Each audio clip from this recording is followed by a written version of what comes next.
Assalamualaikum warahmatullahi wabarakatuh. Di pertemuan kali ini saya akan menjelaskan tentang kopling. Kopling dalam hal ini tentunya tidak akan berdiri sendiri, yaitu sebagai sebuah sistem. Capaian pembelajaran mata kuliah ini adalah yang pertama, mahasiswa mampu menyebutkan nama komponen sistem kopling dengan runtut yang setelah mengikuti perkuliahan. Kemudian yang kedua, mahasiswa mampu menjelaskan fungsi komponen sistem kopling dengan tepat setelah mengikuti perkuliahan. Mahasiswa mampu menjelaskan cara kerja kopling dengan jelas dan lancar. Kemudian mahasiswa dapat menjelaskan cara kerja pemeriksaan komponen sistem kopling dengan tepat setelah mengikuti perkuliahan. Kemudian yang kedua, mahasiswa mampu menganalisis kerusakan pada sistem kopling dengan teliti setelah mengikuti perkuliahan dan membaca servis manual. Jadi kalian nanti wajib bisa membaca servis manual. Nah, dasar kita untuk melakukan analisis itu adalah servis manual. Mahasiswa mampu mengukur komponen-komponen sistem kopling dengan benar setelah menerima demonstrasi dari dosen. Ya, nanti saya akan mendemokan beberapa pekerjaan yang nanti saya sediakan dalam bentuk video. Kemudian selanjutnya mahasiswa mampu menganalisis pengukuran sesuai buku manual setelah mahir menggunakan servis manual. Jadi tentunya pengukuran itu harus ada dasarnya. Dasarnya adalah servis manual. Yang terakhir, mahasiswa mampu menyimpulkan hasil dengan tepat dan cermat setelah melakukan pekerjaan berulang-ulang. Jadi kuncinya adalah pekerjaan yang diulang-ulang. Jadi kalian boleh nanti saat praktik mengukur berkali-kali. Karena yang kita ukur itu dalam bentuk barang bongkaran, jadi bisa dilakukan berulang-ulang. Secara otomatis tujuannya kita breakdown dari capaiannya. Yang pertama, mahasiswa mampu menyebutkan nama komponen kopling, komponen sistem kopling dengan runtut. Jadi harus urut, ya, mulai dari pedal kopling sampai ke kladis. Mahasiswa mampu menjelaskan fungsi komponen sistem kopling dengan tepat. Dasar kita melakukan analisis pemecahan masalah itu adalah fungsi, ya. Nah, fungsi tadi kemudian menjadi prasyarat untuk menjelaskan nama komponen, sehingga tujuan berikutnya adalah mahasiswa mampu menjelaskan cara kerja sistem kopling dengan jelas dan lancar. Mahasiswa dapat menjelaskan cara kerja, cara melakukan pemeriksaan komponen sistem kopling dengan tepat. Kemudian mahasiswa mampu menganalisis kerusakan pada sistem kopling dengan teliti. Kemudian tujuan selanjutnya adalah mahasiswa mampu mengukur komponen-komponen sistem kopling. Tujuan berikutnya adalah mahasiswa mampu menganalisis hasil pengukuran sesuai buku manual. Kemudian mahasiswa mampu menyimpulkan hasil dengan tepat dan cermat. Lalu mengapa kalian harus belajar kopling? Setelah beberapa pertanyaan, satu pertanyaan yang saya ajukan kepada kalian pada perkuliahan pertama, yaitu siapakah yang ingin menjadi guru, dan hampir 99% tidak ada yang menjadi guru. Tentunya pilihannya adalah bekerja di bidang otomotif. Jika ingin bekerja di bidang otomotif, penguasaan kemampuan ini, ya, kemampuan melakukan perawatan kopling, baik itu sebagai servis manual yang nantinya akan service advisor yang nantinya akan bersentuhan langsung atau berkomunikasi langsung dengan konsumen, maka harus menguasai kompetensi ini secara utuh, gitu. Seorang konsumen biasanya datang ke bengkel itu membawa cerita. Ya. Misal seorang konsumen datang mengeluhkan koplingnya slip. Ya. Seorang service advisor akan menerjemahkan cerita itu menjadi solusi. Sehingga sangat wajib bagi kalian untuk menguasai kompetensi ini sehingga kalian nanti bisa menjelaskan sistem kopling itu dengan benar dan mereka paham dengan solusi yang kalian berikan. Selanjutnya lanjut kita ke materi intinya ya. Yang pertama adalah fungsi. Apa sih sebenarnya fungsi kopling itu? Ya. Jadi fungsi kopling untuk memutus dan menghubungkan atau menyambungkan tenaga atau putaran dari mesin ke transmisi. Jadi antara mesin dengan transmisi itu dipisahkan oleh kopling. Jadi ini mesin, ini transmisi. Di antaranya itu adalah kopling, sistem kopling. Jadi kalau komponennya ini kurang lebih. Nanti kita akan sebutkan satu persatu. Kemudian yang selanjutnya adalah konstruksi.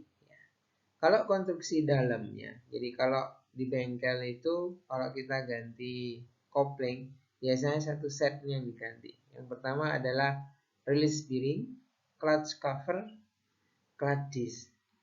Nah, release bearing fungsinya adalah untuk menekan diafragma spring. Ini diafragma spring. Kemudian diafragma spring itu fungsinya sebagai pengikat dan sebagai pengungkit dari pressure plate. Ya, clutch cover itu berfungsi untuk menghubungkan putaran dari pressure plate ke flywheel karena ini nanti clutch covernya nempel dengan flywheel. Kemudian selanjutnya adalah clutch disc, meneruskan putaran dari flywheel ke pressure plate, dari pressure plate ya,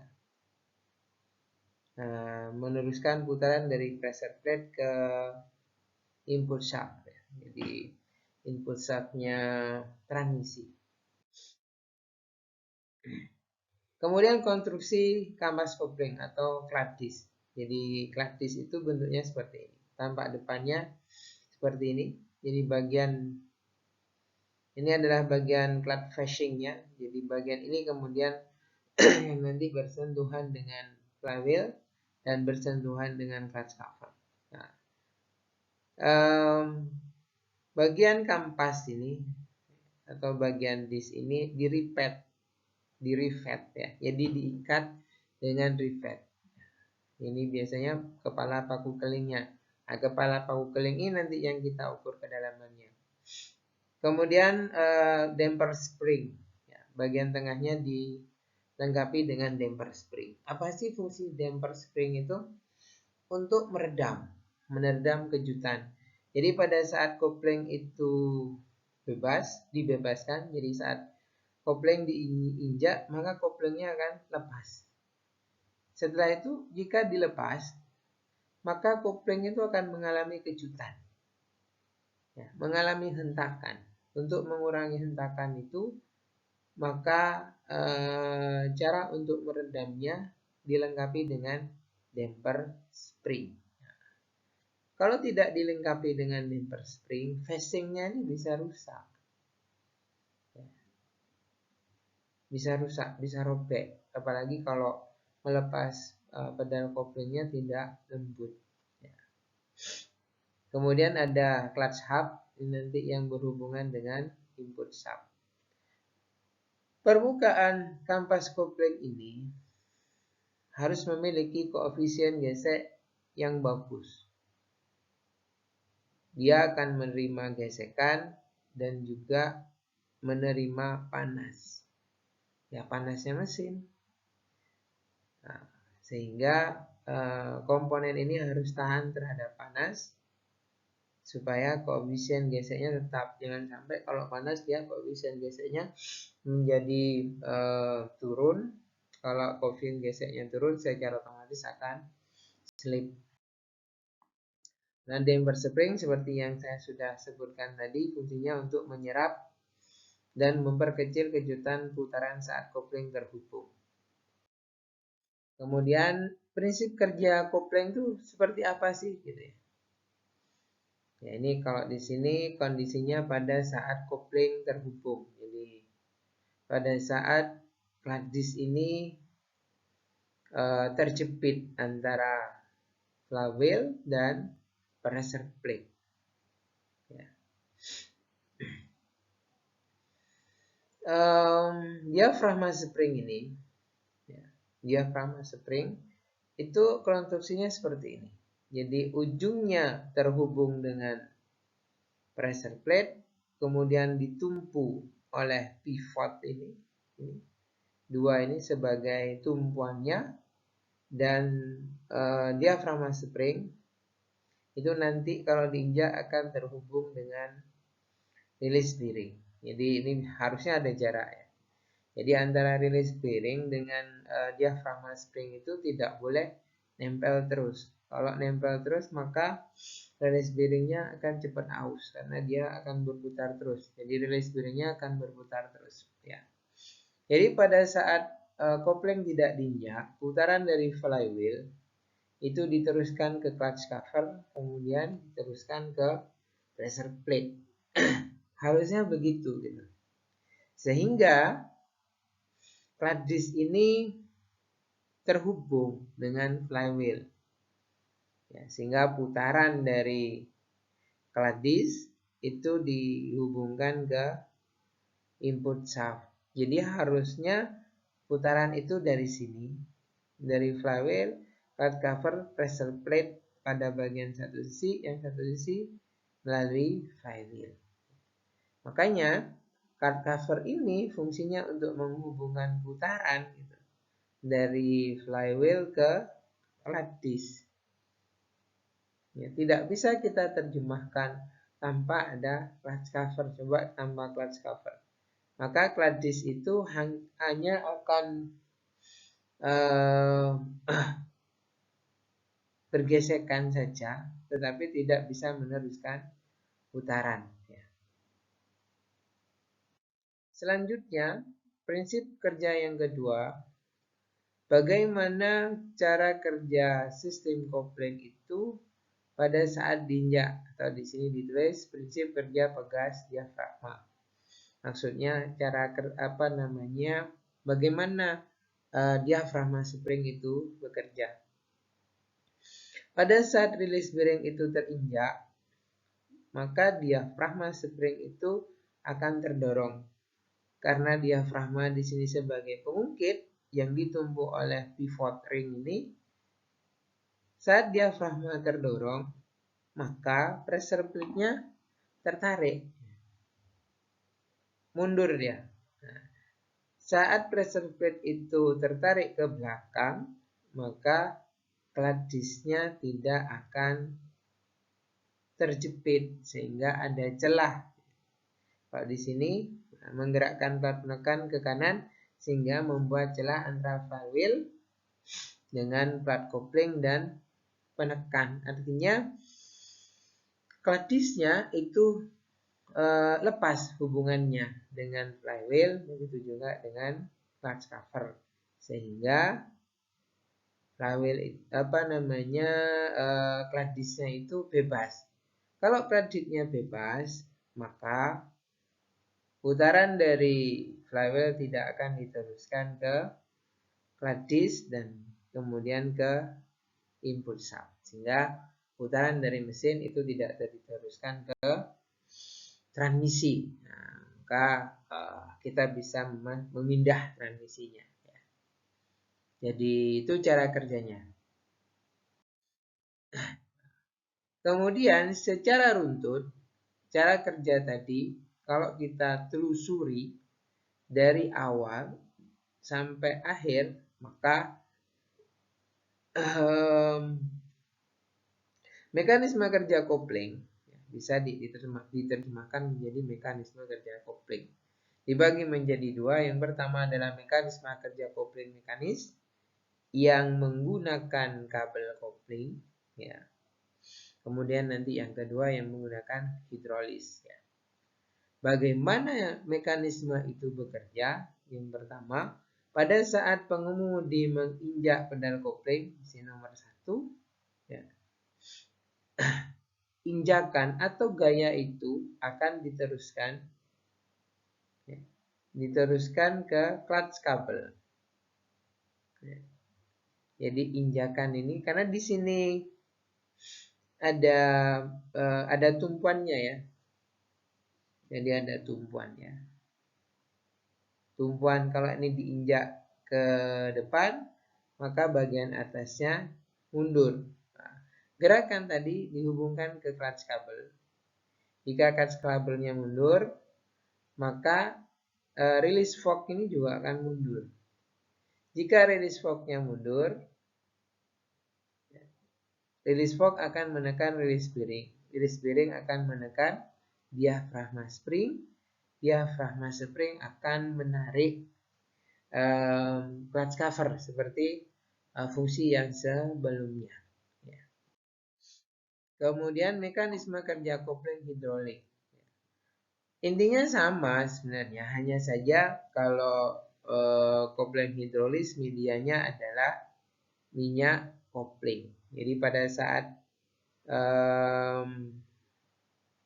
pengemudi itu menginjak pedal kopling, tekanan tadi akan menekan push rod ini, sehingga terjadi tekanan, membangkitkan tekanan minyak kopling di master cylinder. Tekanan tadi diteruskan ke release cylinder melalui flexible hose dan pipe. Nah, jika release silindernya mendapatkan mendapatkan tekanan, gaya tekan, ya. Nah, mendapatkan gaya, maka dia akan mekan. Push rodnya akan maju. Jika push rodnya maju, release fork ini kan akan mendorong release bearing. Sama di sini, ini sama. Baik itu yang hidrolis ataupun yang mekanis. Kemudian selanjutnya komponen kopling hidrolik. Yang pasti yang paling penting adalah master silindernya tadi. Master cylinder yang digunakan pada sistem kopling itu adalah tipe single, ya, karena lubangnya cuma satu. Komponennya di dalamnya ada reservoir, ada connecting rod, ada piston, spring retainer, kemudian ada inlet valve, inlet return common port, kemudian conical spring. Ya, ini adalah sebuah valve. Ya. Pada saat pedal tadi diinjak, maka minyak kopling itu akan diteruskan ke operating cylinder. Ini berupa tekanan, gaya tekan. Pada saat kopling itu bekerja, pada saat pedal master cylinder bekerja, itu yang bekerja adalah prinsip gaya Pascal. Kalau kita ingat kembali bahwa hukum Pascal itu mengatakan gaya itu akan diteruskan ke segala arah sesuai dengan luas permukaannya. Semakin luas permukaannya, maka gayanya akan semakin besar. Nah, pada saat pedal kopling dilepas, maka minyak rem tadi atau minyak kopling itu akan kembali ke reservoir tank melalui saluran ini, balik lagi dia, ya.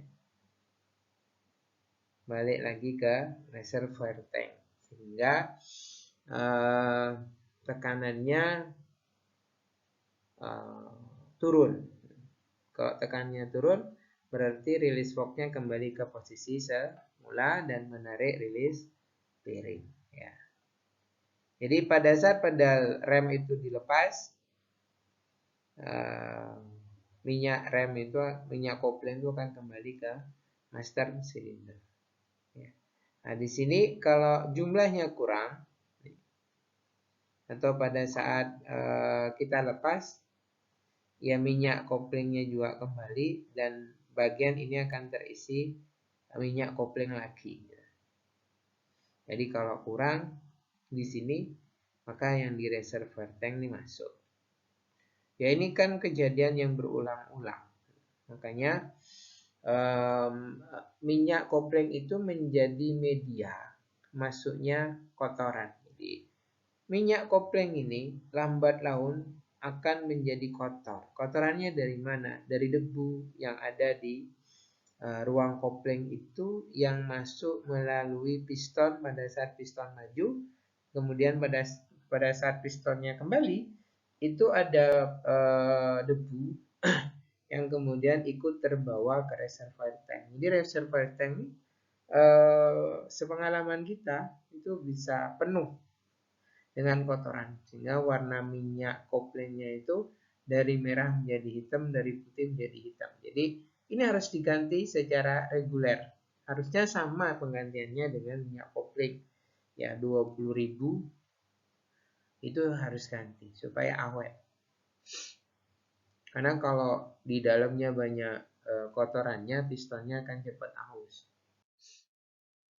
Ya, komponen selanjutnya adalah silinder kerja. Jadi silinder kerja ini ya kebalikan master kopling. Kalau master kopling itu diinjek, itu volumenya menyusut sehingga tekanannya naik. Berbeda dengan silinder kerja, saat diberi tekanan dia akan mekar sehingga push rod-nya ini maju. Kalau push rod-nya maju, maka mendorong release valve. Kemudian prinsip pengungkit. Jadi pedal itu prinsip pengungkitnya begini. Nah, pakai hukum kesetimbangan namanya. Hukum keseimbangan. Kalau kalian lihat, ini rumusnya adalah F kali L. F kali L itu adalah rumus torsi. Ya, ini keseimbangannya menggunakan rumus torsi. Bahwa F1 kali L1, jadi ini L1, ini F1. Karena tumpuannya di sini. Ya. Tumpuannya itu di sini. Jadi gaya yang ditimbulkan pada saat rem itu diinjak, gaya di sini itu merupakan gaya yang ditimbulkan dari lengan ini, lengan L1. Jadi L1 kali F1 berarti itu M1 atau T1 ya, berarti torsi 1. Kemudian L2 dikali F2 itu adalah T2. Maka F1 kali L1 sama dengan F2 kali L2. Misal biasanya yang bisa ditentukan itu kan gaya yang di sini. Jadi misalnya jika F1 F2 itu sama dengan 10 kg, panjang lengannya 10, berarti torsinya adalah 10 kali 10. Ya, 10 kali 10 kilogram senti. Kalau L-nya itu 2, L1 2, maka berapa F2?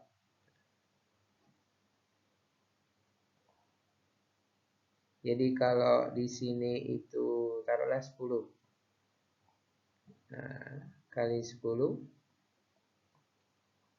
Ya. Kalau L2-nya 2,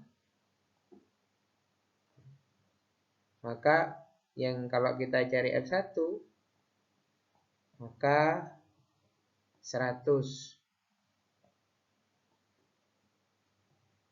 kilogram senti dibagi 2. Nanti F1 hasilnya berapa? 50. Ya, 50 kilogram sentimeter. Ya. Jadi kalau ya penerapan rumusnya begini. Ya, prinsip Pascal. Jadi hukum Pascal itu mengatakan bahwa gaya yang ini, gaya yang 50 Newton ini itu akan diteruskan ke sini, ke operating system. Jika luas permukaan master silindernya itu 10 cm persegi, ya, dan gaya yang di sini adalah 50. Jika luas operating silindernya ini 20 cm, ya, maka gayanya 2 kali lipatnya. Ya, gayanya 2 kali lipatnya. Bisa pakai rumus tekanan. Rumus tekanan P sama dengan F dibagi A. Ya. Rumus tekanan tuh itu. Atau ya gampangnya gaya itu ya pakai logika aja. Gitu. Jadi kalau luas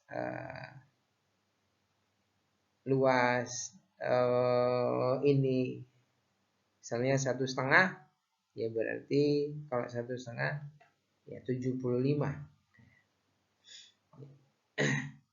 Kita coba pakai rumus ini itu bisa. Jadi kalau ditanya berapa tekanannya, ya ini berarti 50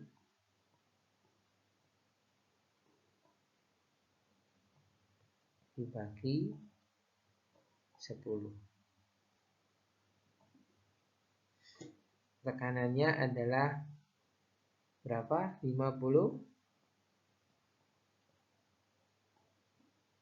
ya. 5 Newton per sentimeter persegi. Nah, coba yang ini. Yang di sini kita cari. Berarti yang ini anggap P1, P2-nya berapa?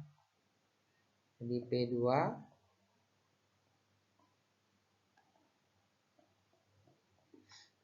F2 dibagi A2 sama dengan 100 Newton dibagi 20 cm persegi. Hasilnya 5 kan? Nah, ini coret.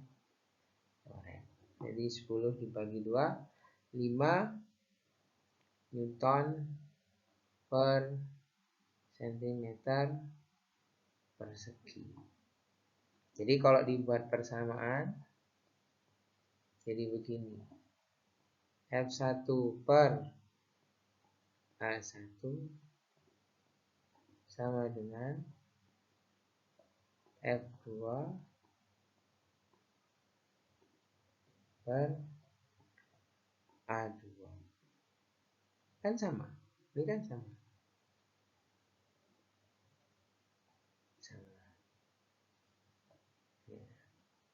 Ya, tinggal dimasukkan aja angkanya. Kalau mau pakai, kalau enggak ya seperti tadi. Jadi kalau disederhanakan gimana? Ya, jadi begini. P1 sama dengan P2. Ya. Kemudian saya lanjut. Ada yang namanya sistem start kopling. Jadi sistem start kopling ini adalah sistem pengaman sebenarnya. Adalah sistem pengaman pada kendaraan yang manual supaya kita tidak lupa menginjak kopling pada saat start. Ada orang-orang itu kalau menghentikan kendaraannya, transmisinya tidak dinetralkan, tapi masih tetap masuk. Jadi ada beberapa konsumen itu malas untuk menetralkan transmisinya. Jadi begitu nyampe tempat, diinjek koplingnya, dimatikan. Kemudian tarik kunci kontaknya dan ditinggal. Karena biasanya ada konsumen itu yang malas untuk narik tuas handrem, sehingga mobilnya itu tidak di handrem, tapi transmisinya dimasukin gitu, kemudian ditinggal. Nah, secara otomatis kalau dia mau naik lagi, kalau lupa injak kopling, mobilnya langsung jalan. Nah, dengan mekanisme ini secara otomatis ya, ini jadi prasyarat supaya bisa hidup. Jadi injak koplingnya dulu, baru di start. Jadi tidak ada lagi kejadian mobil itu pada saat starter tiba-tiba jalan karena lupa menginjak pedal kopling, dan itu berbahaya sekali. Rangkaiannya nih, jadi dari baterai, kemudian ke man fuse. Nah, ini nanti rangkaian dibagi dua, yang satu ke relay, ini relay, kemudian yang satu ke kunci kontak. Pada saat kita menstart, harus mengalir dari baterai ke ignition switch, ke relay, ke ground. Maka relay ini akan bekerja. Jika relay ini bekerja, maka kontak poin relay akan terhubung, sehingga arus dari fuse itu harusnya langsung ke terminal 50. Di sini ada terminal 50. Tapi karena ada clutch couplingnya, maka harus diinjek dulu. Jika clutch coupling ini diinjek, maka ini terhubung. Jika terhubung, arus dari relay akan diteruskan ke motor starter. Magnetic switch starter akan bekerja, arus dari baterai ke terminal M, kemudian ke terminal motor, maka motor berputar.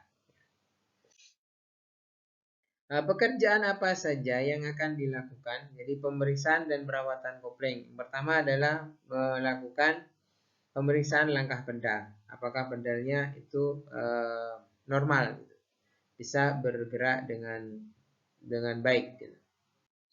Kemudian pemeriksaan ketinggian pedal kopling. Jadi pedal koplingnya diukur dari permukaan atas sampai ke lantai. Nah, biasanya sudah ada standarnya, tidak ada limit di sini. Kemudian pemeriksaan kelonggaran. Jadi kelonggaran itu kalau di bengkel namanya speleng. Jadi kalau baik mobil sama aja dengan sepeda motor. Kalau di sepeda motor itu kalau kita pegang koplingnya pasti ada gerakan bebas, gerak bebas. Ini namanya gerak bebas. Kelonggaran itu gerak bebas. Posisi di mana pedal kopling itu tidak bersentuhan dengan clutch kabel, atau pedal kopling tidak menekan push rod. Kemudian jarak bebas, nah, ini standarnya ini jarak standar. Jadi biasanya masing-masing kendaraan itu punya standarnya sendiri-sendiri. Jadi beda. Ini contohnya aja. Kemudian kelonggaran bisa play itu bisa di setel dari sini. Jadi adjusting nutnya ini. Nah, ini makanya harus ada kelonggaran seperti yang saya sampaikan tadi, bahwa kelonggaran ini fungsinya untuk memastikan release bearing itu tidak terhubung dengan diafragma spring. Jadi sama. Ini kalau ini sudah ada angkanya. Ya. Nah ini malah diukur nutnya, panjangnya berapa. Kemudian pemeriksaan selanjutnya adalah pemeriksaan celah antara pedal dan lantai. Ini kalau ini harus hidup, Mas. Jadi harus hidup. Jadi prosedurnya kalau mau nyoba beri ganjal, apa ganjal itu ya, di rodanya, ganjel, ya. Ganjel rodanya, kemudian tarikan rem, kemudian nyalakan mesinnya pada posisi stasioner, ini diinjak. Diinjak, kemudian masukkan perselengnya ke satu secara perlahan, itu dilepas sampai terasa dia mau jalan. Ya, setelah mau jalan, kita injek lagi sambil tuasnya itu dipaksa untuk netral. Nah, begitu netral, sudah berhenti nginjaknya. Ya. Kemudian diukur jaraknya. Ya, ini prosedur tadi prosedur kebalikan. Kalau di buku manual itu biasanya prosedurnya tidak manusiawi. Jadi bisa menyebabkan gigi itu rompal. Kalau yang mencoba puluhan, bayangkan kelas ini nanti berapa. Kalau B1 itu jumlahnya 20. Kalau B2 jumlahnya 30 anak. Nah, kalau jumlahnya 30 anak, kemudian melakukan pekerjaan yang sama, mencoba mengukur ketinggian pedal kopling itu, bisa rompal giginya. Kemudian pemeriksaan sistem start kopling, yang diperiksa switchnya, kemudian jaraknya ini, jarak switchnya. Ini modelnya switch itu kalau posisi pedal kopling tidak diinjak, ya, tidak diinjak, maka switchnya tidak terhubung. Tapi pada saat pedal koplingnya diinjak, ini bebas, nanti bebas, maka switchnya akan terhubung. Kemudian berikutnya adalah memeriksa kedalaman paku kling. Biasanya ini sudah ada limitnya. Kalau ini dia dipakai limit, ya. Biasanya 0,5 mm, jangan 0,5 cm.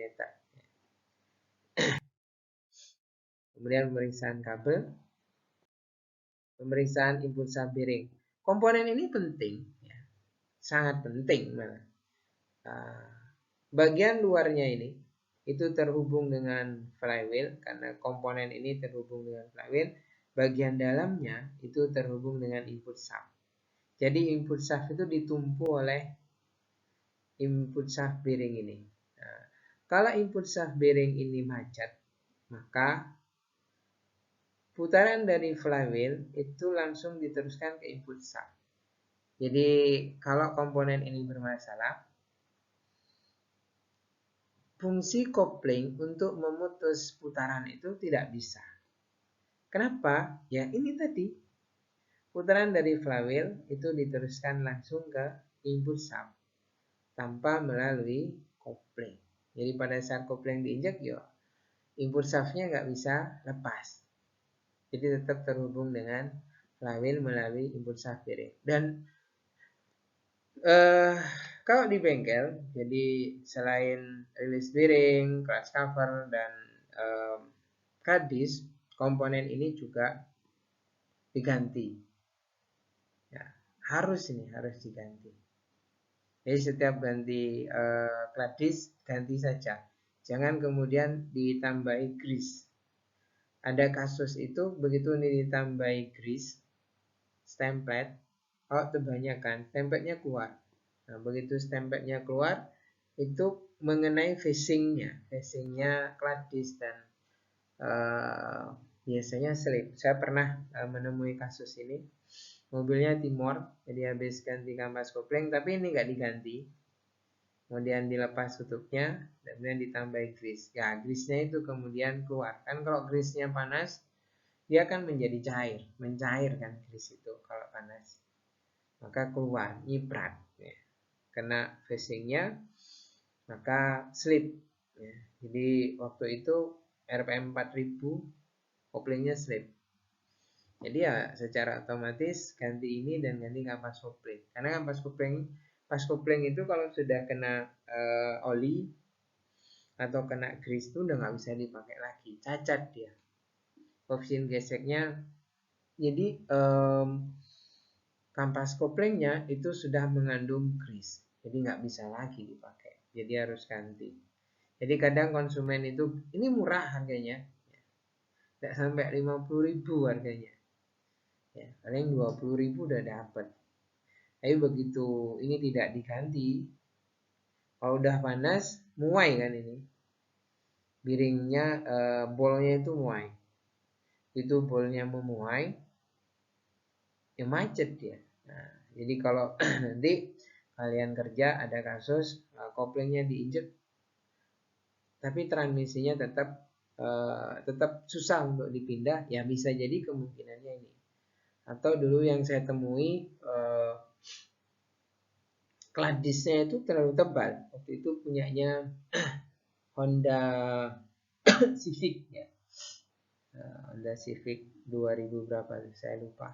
Jadi punyanya dosen boga waktu itu minta bantuan untuk ganti kampas kopling. Saya ganti, tapi nggak bisa netral. Kemungkinan bukan karena ininya, karena kalau Honda itu ada yang pakai rilis impulsa bearing, ada yang enggak ya. Waktu itu kasusnya belum sampai selesai, tapi Bu Rinanya sudah nggak mau lagi balik ke bengkel, jadi dibawa ke bengkel lain.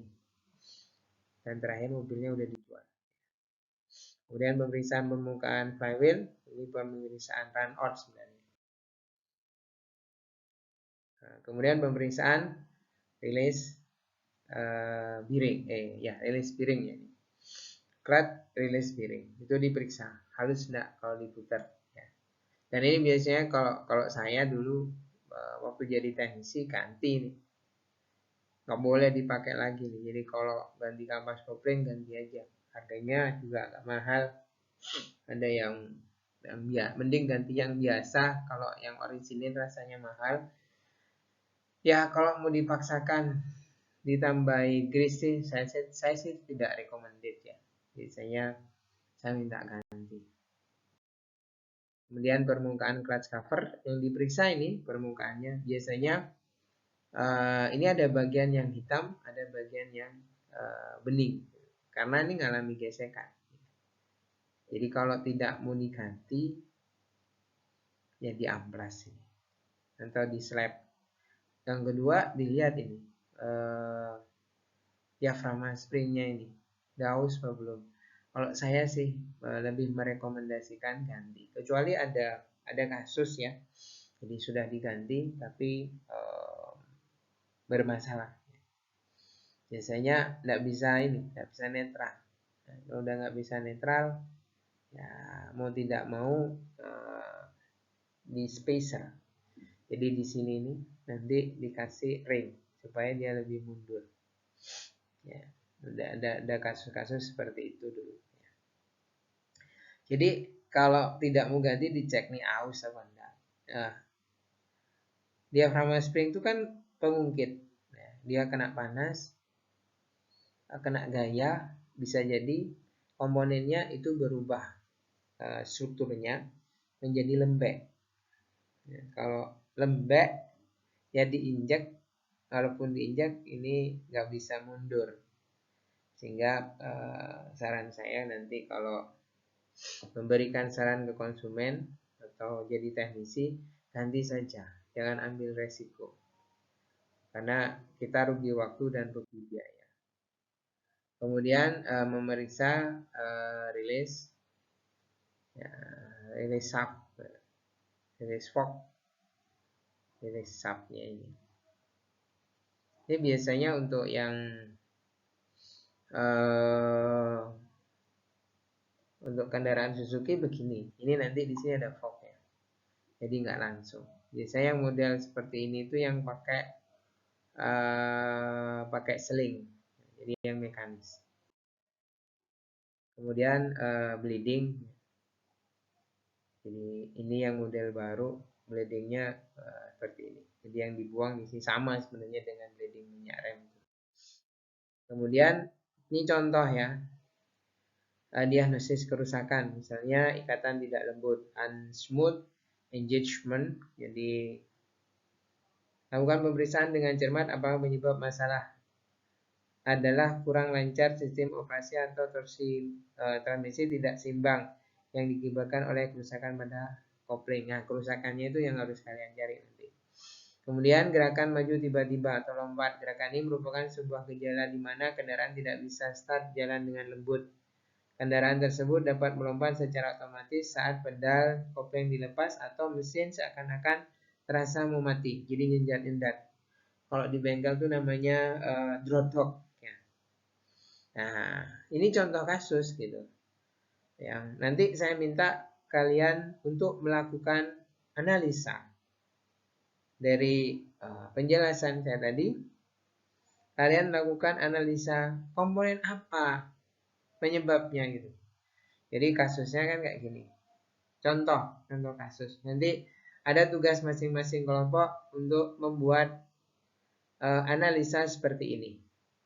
Dan kemudian diwujudkan dalam video presentasi seperti yang saya lakukan ini. Ya, kalian harus mengeksplor. Misalnya, wah ini penyebabnya kenapa tidak lembut? Ya bisa jadi pressure plate-nya sudah aus atau pressure plate-nya ada permukaannya yang tidak rata, sehingga hubungannya itu, jadi kalau tidak rata dia kan ada yang terhubung, ada yang tidak terhubung, sehingga tidak smooth. Atau gerakannya itu maju tiba-tiba. Jadi kalau separuh kopling tuh mobilnya dut gitu. Ya, dutan ya. Jadi kasus seperti ini ya kalian harus coba berpikir apa penyebabnya. Silahkan mencari informasi dari manapun. Yang penting buat saya adalah kalian bisa melogikakan setiap komponen yang kalian tuduh atau yang kalian persangkakan menyebabkan kejadian ini gitu. Jadi komponen yang kalian sudah tentukan ini loh penyebabnya, harus dilogikakan apa iya komponen itu, sehingga kalau kita nyampaikan ke konsumen itu jelas. Kalau dia konsumen sudah paham, maka konsumen tadi pasti akan mau menerima usulan kita. Ini contohnya juga ya. Cara diagnosisnya. Contohnya kayak gini. Untuk memeriksa kerusakan ikatan, pertama-tama hidupkan mesin dan posisikan transmisi ke gear 1 saat menginjak pedal kopling. Kemudian pindahkan transmisi ke posisi netral, injak pedal gas untuk menaikkan kecepatan pelan mesin, lalu kembalikan ke transmisi gear 1. Di saat yang sama terus injak pedal kopling. Jika muncul bunyi abnormal pada saat operating, berarti ada kerusakan pada ikatan. Ya, contoh, ya nanti contoh prosedurnya begini. Ya. Jadi kalau misalnya ambil tindakan misalnya, ya, tapi yang pertama kan harus dilakukan analisis dulu gitu. Ya, jadi kalian saya minta untuk menganalisis seperti itu. Jadi itu tugas kelompok nanti. Ya. Jadi di akhir. Ini tugasnya. Buatlah video interaktif dengan kelompok yang berisi tentang keluhan atau masalah tentang kopling. Ya. Jadi buat video diupload di YouTube Plus. Jadi masing-masing kelas nanti buat channel YouTube. Ya. Buat channel YouTube. Ya. Nanti videonya harus dikomen. Ya. Jadi bisa saja nanti masing-masing video ini menjadi bahan untuk kita berdiskusi di forum. Ya. Kemudian format nama video bebas, namun tetap ada penciri kelompok. Misal kopling terasa berat saat diinjak, kelompok 1. Judulnya gitu. Kelompok 1B1, Kelompok 1, ya channelnya kan channel kelas, misalnya kelompok sistem pemindah tenaga B1. Ya, ya siapapun yang buat boleh. Jadi mungkin yang buat itu nanti pemilik channelnya. Nah, siapa tahu apa yang kita buat itu, apa yang kalian buat itu bisa digunakan orang lain dan baik itu di pembelajaran atau mungkin di kondisi tertentu. Saya tetap akan memberikan masukan ya di komennya. Nah, video dinilai berdasarkan jumlah like dan komen. Jadi tugas akhirnya itu. Mungkin itu saja yang bisa saya sampaikan hari ini. Ya, nanti silakan kelompoknya bisa dibuat sendiri, boleh urut, boleh random. Jadi kalau jumlahnya 20, ya 2 orang lah ya, 2 orang. Ini sudah saya permudah 2 orang. Pak, gimana kalau misalnya kasusnya sama gitu? Ya kalau sudah dalam titik tertentu kalian sudah tidak bisa menemukan kasus lagi, ya mungkin saja gitu loh. Tapi kasus itu banyak. Cari kasusnya dari mana, Pak? Ya bisa lewat YouTube. Kalian cari informasi dulu di YouTube, atau kalian tanya AI mungkin ya. Biasanya kalian sukanya pakai AI. Tanya sama ChatGPT. Nah, ChatGPT kalau bisa jawab, tetap harus kalian presentasikan. Ya anggap saja kalian sedang berhadapan dengan konsumen dan menjelaskan itu. Ya, konten-konten seperti itu masih belum banyak gitu. Bayangkan kalau satu kelas itu bisa menampilkan 10 masalah dalam YouTube kalian, wah itu bisa jadi sesuatu yang baru. Apalagi nanti ditambah praktek. Jadi nanti tugas akhir pun juga begitu. Jadi masing-masing kelompok, masing-masing anak harus membuat video presentasi, misalnya prosedur memeriksa kampas kopling, prosedur memeriksa transmisi, prosedur melakukan penyetelan gardan, diferensial, itu kayak gitu ya. Jadi semua aktivitas itu nanti akan diwujudkan dalam bentuk video. Ya. Jadi video mana yang paling bagus? Ya mudah-mudahan itu juga menjadi menjadi tambahan keterampilan kalian mampu membuat informasi yang komunikatif. Oke, ini waktunya sudah cukup lama saya memberikan penjelasan. Selamat berkarya. Nanti saya tunggu hasilnya dalam bentuk channel YouTube yang sudah dibuat oleh masing-masing kelas. Nanti saya akan lihat videonya dan kita komeni bareng-bareng supaya ada tambahan ilmu bahwa perkuliahan ini pada akhirnya akan membentuk kalian sebagai seorang guru yang menguasai materi kopling dengan baik, atau seorang service advisor yang menguasai kemampuan mengkomunikasikan kopling kepada konsumen dengan baik. Nah, sehingga kalian begitu keluar dari S1 itu sudah punya kompetensi yang utuh tentang kopling.